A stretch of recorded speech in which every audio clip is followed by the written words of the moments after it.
after Stuart Baxter.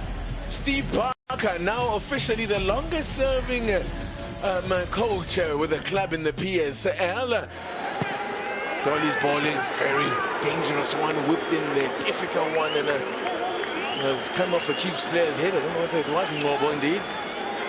And it's a very difficult ball to defend, especially from the side. You look at the sun. I'm so Sage Stevens is struggling with that, be able to judge the ball very well, to be able to come out.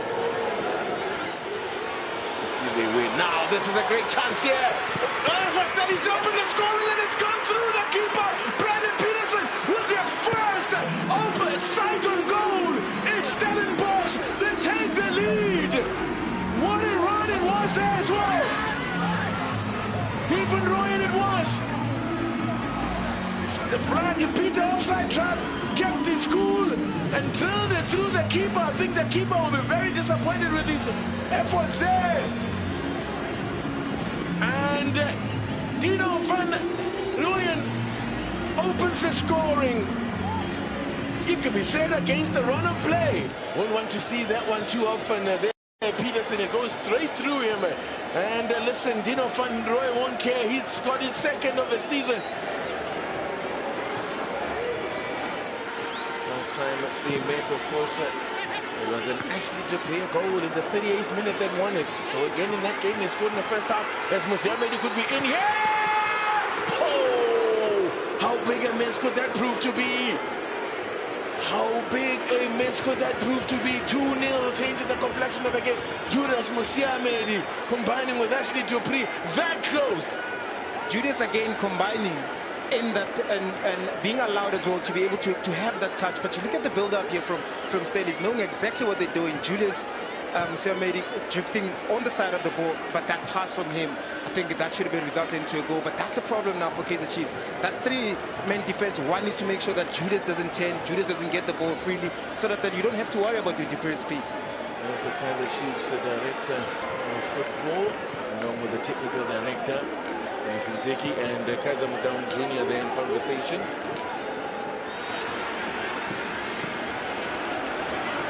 Carelessly given away, there could be trouble here. Musiamedi, here comes trouble! Good work from Brandon Peterson this time, who stood his ground. Did not commit too early, waited for Musiamedi to do what he had to do. DT is that highline again that we spoke about in the first half, that we've seen so many times that Kaizer Chiefs are trying to deploy.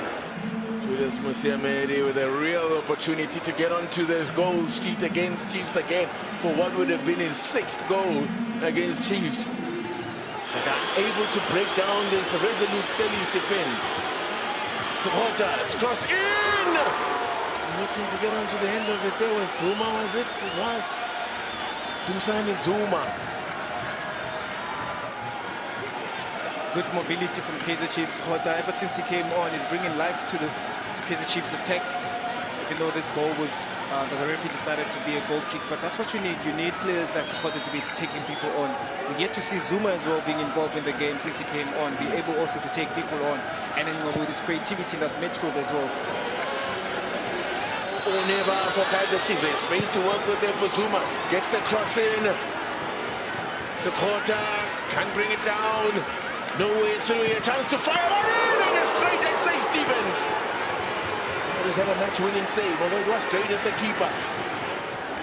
And this is going to be back-to-back. It's a difficult one. Did well to get something to keep that ball alive.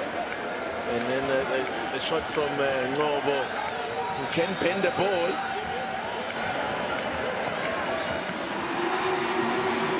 Musiamedi has blown the final whistle to set up jubilation for the home side. What a homecoming for Steve Parker's side in front of their fans for the very first time in the top flight. There's a Stellies done. It's the Stellies that are going to be savoring the sweet taste of success. They have beaten Kaizer Chiefs by 1-0. The head coach joins me now, Steve Parker. Coach, appreciate your time. Thoughts, please. Yeah, Pumlani, what an evening, what a fantastic night here in Stellenbosch. I think the players can be really proud of what they've done this evening. the commitment, the work ethic, the game plan, the execution. We had opportunities to make it 2-0, 3-0 and kill the game off. We didn't, so obviously we had to hold on a bit.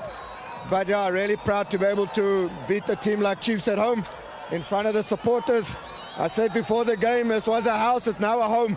This is our home, our fans will be here to support us. I can only really congratulate the players for a really fantastic performance. That performance, Coach Steve, was marked by a setup tactically that worked, particularly in that first half, almost to perfection. Yeah, no, I think if you look at the chances that, Chiefs created, there weren't really many in the game. I thought that the tactics worked really well. They also came with a back three, 2 wing backs, so it negated itself. They changed to a back 4, and I think it still suited us. We were able to get our wing backs forward. But yeah, so tactically, I thought we were really spot on. But credit must be going to the players for executing. Really proud of them. Steve, the tactics also show in terms of the stats at halftime. Most of the play in that midfield, there was just some tough competition. Yes, there was some possession turnover, but the competition was even tougher in that midfield. Yeah, I know it was very tough, Pulani. We had Jaden Adams, Ibrahim Jabbar, still young, 19 and 20-year-olds. Sibun Giseni Mteto was still playing NFD, last season. Or this season still, we only got him in January. I thought the 3 of them, the energy, the bite, the pressing, the closing, the going with runners was really outstanding. So I knew that central area, we had to deny the pockets of space for people like Karma and Dolly, because if they get the ball in those pockets turned, they can cause us problems. So yeah, well done to the players for executing. It's shaping up to be your best season yet. I'm talking numbers now. I'm talking league position, 39 points. Yes, Pumlani, we want to get to 40 points as quickly as possible. We want to secure top 8 position. And who knows, 4 games to go, we can dream. Maybe we can even finish higher. In the top 4 positions, there's no reason why we can't. We've got to take confidence from this performance. We have a bit of a break before we play. We only play Super Sport in 10 or so days. So yeah, get our feet up. Players have got 2 days off to recover. And we come back and we keep working hard. Appreciate your time, Coach Steve. Go and salute your supporters. Thank you very much. There is Steve Barker. Spoke to me before the game about the supporters at this particular venue where he goes out to celebrate with them. Unjosho Umangete joins me now. Coach Arthur Mangete, appreciate your time. Puti, thoughts, please. Yeah, look, we considered from a counter attack, and in our interview, remember I've mentioned that's is their strength. They always want the space behind. Unfortunately, it was our corner, and I don't think we were set and ready, for the counter attack.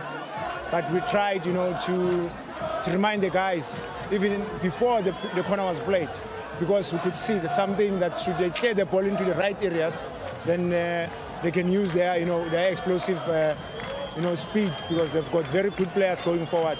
But we were forced now to make obviously changes that will take the game to them. Then we had to, take Rama out and put in Pakas, to give us that advantage going forward more now. But unfortunately, I think at the moment, the boys, they're afraid of playing, and we're encouraging them to play. Look, it's not gonna, change overnight. It's gonna take some time, but I think last 20 minutes, if not 25 minutes, we just needed, that cutting edge, inside the box. But we look so much, promising, and the movement of the ball was getting there. So keep on encouraging them, to play the way we want them to play and feel free and express themselves. And I know when the time is right, they'll start banging in goals. Let's talk about that time, Coach Arthur, largely because then it goes back to the time you have to train, to work with the players and instill that which you want them to see. You want to see them do tactically. Look, we worked. I think our first session was on Thursday, so we only had 2 days to prepare for this game. And like I said earlier on, things are not going to change overnight. It's going to take some time, but we need to play with flair, you know, with confidence, with arrogance. You know, we need to show that we are Kaizer Chiefs, and yeah, it's getting there. You know, steady but surely, we will get there, and anytime soon, maybe this week we'll have another. I mean, we're playing on Wednesday, so since we're playing on Wednesday, we have only Monday to prepare. You know, so the games.